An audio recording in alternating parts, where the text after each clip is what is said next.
What if I told you there's an antique chair that kills whoever sits on it? Or that a painting mixed with the artist's own blood contributed to the death of many of its viewers? Well, these are just 2 of the 10 most haunted objects whose chilling backstories we're about to explore. So, if you dare, get ready for some spooky history.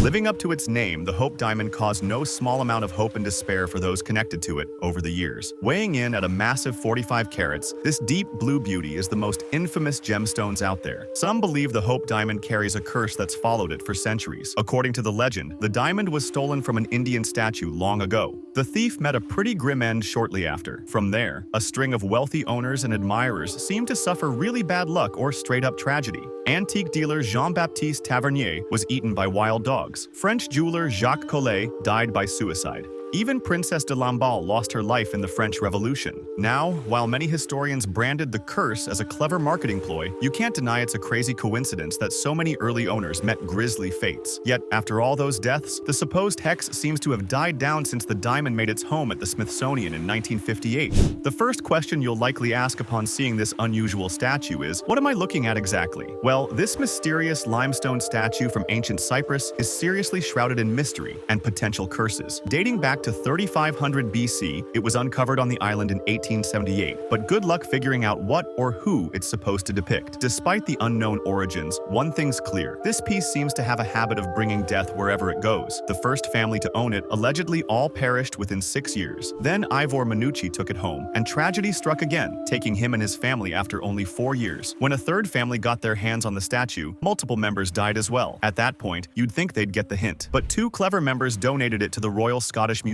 instead of risking their luck. Now, safely behind museum glass, it continues to baffle historians with its strange, ambiguous form. But one thing's for sure, with a resume like that, this unnamed statue has certainly earned her ominous reputation as a statue of death. You know those creepy stories about mirrors being portals to other worlds? Well, this so-called dark mirror might just live up to that legend. Housed in a touring museum of the unexplained, this reflective glass seems to have a mind of its own. The museum acquired it from a previous owner who picked it up at a psychic fair, and man, did they get more than they bargained for. They reported having really disturbing visions every time they peered into the dark reflection. Other visitors have also claimed to see unsettling things in the mirror, like visions of their own corpses. Not exactly the kind of reflection you're used to in the bathroom mirror. A sullen boy with sightless eyes stands in front of a door, next to a creepy girl doll with a vaguely ventriloquist smile and jointed limbs. Behind them, several pairs of childish hands are pressed against the glass of the door. Painted by artist Bill Stoneham, The Hands Resist Him is considered one of the world's most haunted artworks. In 2000, a California couple put the eerie picture up for sale on an online auction site with a warning to potential buyers. Apparently, come nightfall, the figures in the painting would move or disappear, or the odd-looking boy would actually enter the room where the painting hung. People who viewed the painting complained of feeling sick or weak, or as if unseen hands were grabbing them. According to Stoneham, the painting is based on a childhood photograph of himself at age 5. The doorway symbolizes a threshold between worlds. The doll acts as his guide through this world in between waking and dreaming. The hands represent other lives. While Stoneham was surprised by all of the supernatural speculation surrounding the painting, he did concede that both the owner of the first gallery to ever show the art and the art critic who reviewed it both died within 1 year of first seeing the painting.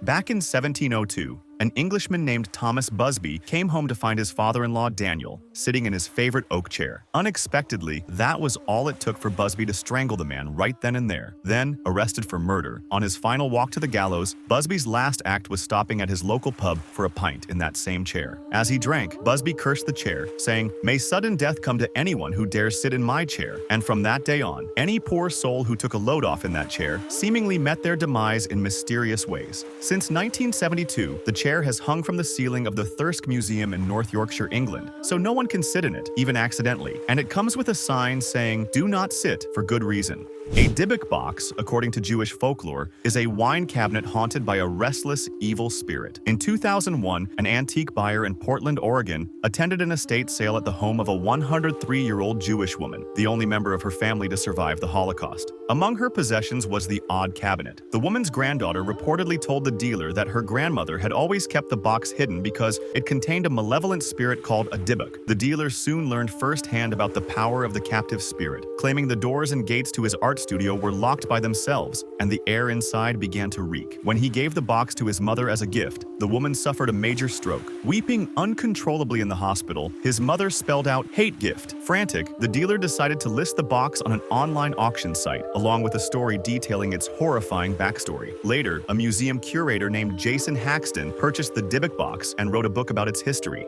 As you can see, they don't call this painting the Anguished Man for nothing. A man named Sean Robinson inherited the unsettling piece from his grandmother, and that's when things in the home took a turn for the terrifying. Robinson reported hearing anguished cries and moans echoing through the house. He even claimed to see the spectral form of a man. No wonder, the artist who painted it wasn't just depicting anguish, he was experiencing it. After all, legend says he mixed his own blood into the paint and eventually took his own life. The painting became so notorious that Hollywood came calling. Movie rights were required to turn the Anguished Man's disturbing backstory into a film.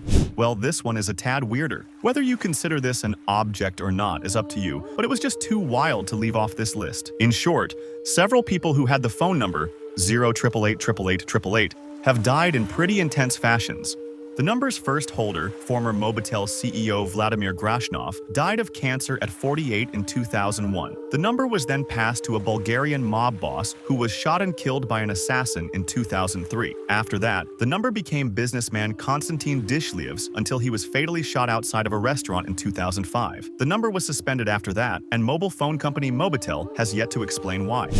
For the morbid interior decorator, the Basano Vase would make a perfect companion piece for Thomas Busby's killing chair. This 15th century vase was made for an Italian maiden on her wedding night. The young bride died that night, clutching the vase and vowing to seek her vengeance. Then, mysteriously, each family member who inherited the vase died until it was finally hidden away. It's unclear if the vase was eventually buried in sacred ground, but it was finally unearthed in 1988 with a note inside reading, "Beware, this vase brings death." The vase was sold to a pharmacist who reportedly died 3 months later, as did the 37-year-old surgeon who owned it next. The last owners were so desperate to rid themselves of it that they tossed it out the window, where it hit a policeman on the head and nearly killed him. The family refused to take the vase back. The vase was allegedly reburied in a lead coffin, waiting to be discovered again.